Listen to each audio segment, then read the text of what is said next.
नमस्कार दोस्तों, मैं मिठू आप सभी का बहुत बहुत स्वागत करता हूं नेट जेआरएफ अचीवर्स के यूट्यूब चैनल पर। दोस्तों, एक बड़ी अपडेट निकल कर आप लोगों के सामने आया है।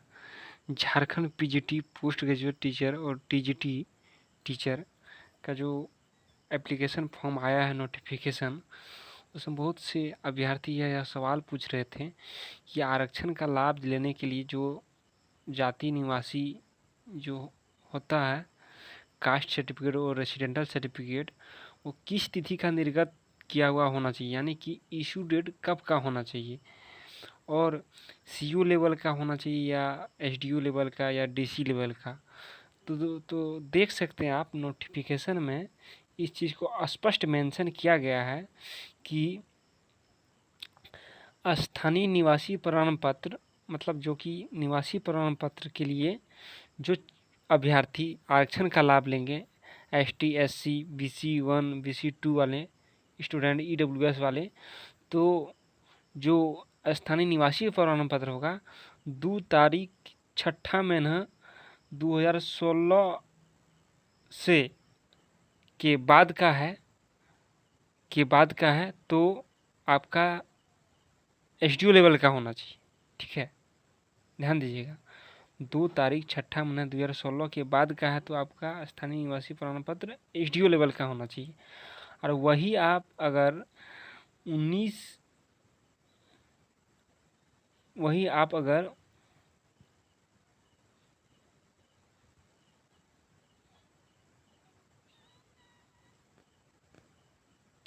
वहीं आप अगर 19/7/2019 के बाद का निर्गत किया हुआ है, यानी कि उनके बाद आप बनवाए हैं, तो सीओ लेवल का भी चलेगा। यहाँ स्पष्ट नोटिफिकेशन में मेंशन कर दिया गया है दोस्तों। ठीक है, यानी कि 19/7/2019 के बाद अगर आप बनवाए हैं तो आपका स्पष्ट है, यहाँ मेंशन किया गया है कि सीओ लेवल का भी चलेगा, यानी कि अंचलाधिकारी के लेवल का भी चलेगा।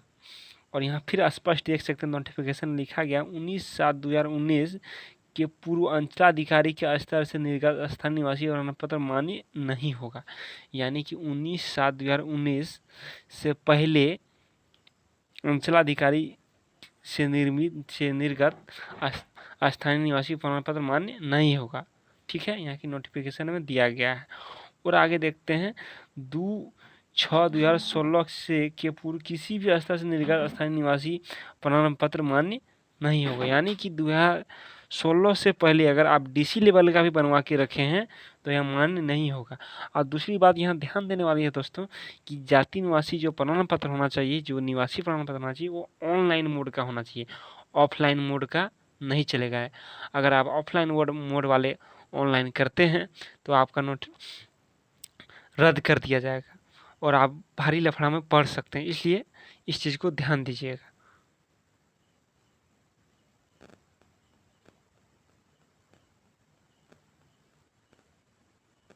वहीं अगर हम जाति प्रमाण पत्र की बात करें तो झारखंड राज्य के अनुसूचित जाति अनुसूचित जनजाति के संदर्भ में जिला अनुमंडल के उपायुक्त अनुमंडल पदाधिकारी के स्तर से निर्गत जाति प्रमाण पत्र जिसका मानक प्रपत्र परिशिष्ट 1 पर धारित है, यानी कि परिशिष्ट 1 में दिया हुआ है। दूसरी बात, अथवा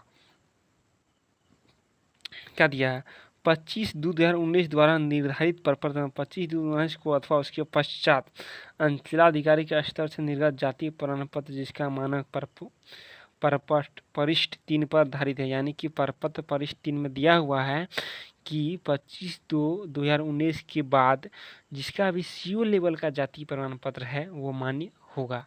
25/2/2019 के बाद जिसका भी सीओ लेवल का जाति प्रमाण पत्र है वो मान्य होगा। वहीं हम अगर बात करें, अगर उससे पहले का अगर कि कोई भाई हैं जो उससे पहले अपना जाति प्रमाण पत्र बनवाए हैं, जो कि झारखंड राज्य के अत्यंत पिछड़ा वर्ग अनुसूची 1 एवं अनुसूची 2 के संदर्भ में 29/8/2012 को अथवा उसके पश्चात उपायुक्त अथवा अनुमंडल पदाधिकारी के स्तर से निर्गत गैर क्रीमी लेयर जाति प्रमाण पत्र जिसका मानक प्रपत्र परिशिष्ट 2 पर धारित है, स्थिति में को क्रमांकित प्रशासनिक सुधार तथा राजभाषा के विभाग के अधीन गैर क्रीमी लेयर स्वघोषणा पत्र समर्पित करना हो अनिवार्य होगा, जिसका मानक प्रपत्र परिशिष्ट 5 पर आधारित है। इसका कहने का मतलब ये हुआ कि अगर आप 29/8/2000 पहले 8/2012 के बाद अगर एसडीओ लेवल या डीसी लेवल का जाति प्रमाण पत्र बनाए हुए हैं और अगर आपका जाति प्रमाण पत्र का वैलिड खत्म हो चुका है तो आपको गैर क्रीमी लेयर का घोषणा पत्र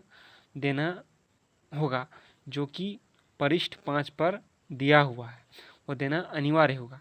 तो दोस्तों मैं बताना चाहता हूँ कि आप जो भी भाई बंधु जो जाति निवासी बनवाए हुए हैं, जो कि अगर आप अभी भी समय है आप बनवा सकते हैं, और जो ऑनलाइन मोड वाला ही दीजिएगा, ऑफलाइन मोड वाला नहीं दीजिएगा। दूसरी बात, अगर जाति की करें तो अगर आपका जाति पुराना भी ही है लेकिन एसडीओ और या डीसी लेवल का है तो आपका चलेगा, उसमें आपको गैर क्रीमी लेयर का घोषणा पत्र देना होगा, जो कि परिशिष्ट 5 पर आधारित है। उसके बाद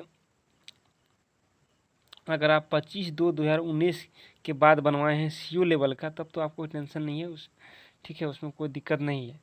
वहीं अगर हम बात करें क्या बोलते हैं, वहीं अगर हम बात करें कि जो भी भाई अभी कैंडिडेट अभी जाति प्रमाण पत्र बनवाना चाहते हैं तो वो ये चीज़ ध्यान दें कि जो ऑनलाइन का डेट है उससे पहले तक आपका जाति प्रमाण पत्र बन जाना चाहिए। अगर आपका ऑनलाइन डेट के बाद अगर आपका जाति प्रमाण पत्र का इशू डेट आता है तो आपको रिजेक्ट कर दिया जाएगा। इस चीज़ को ध्यान दीजिएगा। जो भी बनवाना चाहते हैं अभी न्यू तो बनवा लें, लेकिन याद रखिए कि आपका जो इशू डेट होना चाहिए वो ऑनलाइन डेट का लास्ट डेट से कुछ पहले ही होना चाहिए। दूसरी बात ये है कि बहुत से भाई बंधु जो भी स्टूडेंट हैं कि ओबीसी सर्टिफिकेट बनवाए हुए हैं, जो कि ओबीसी सेंट्रल गवर्नमेंट का सर्टिफिकेट बनता है केंद्र सरकार की तरफ से, ओबीसी वो मान्य नहीं होगा, क्योंकि यहाँ नोटिफिकेशन में स्पष्ट दिया हुआ है कि जाति प्रमाण ओबीसी सर्टिफिकेट मान्य नहीं होगा। ठीक है, इस चीज़ को ध्यान दीजिएगा।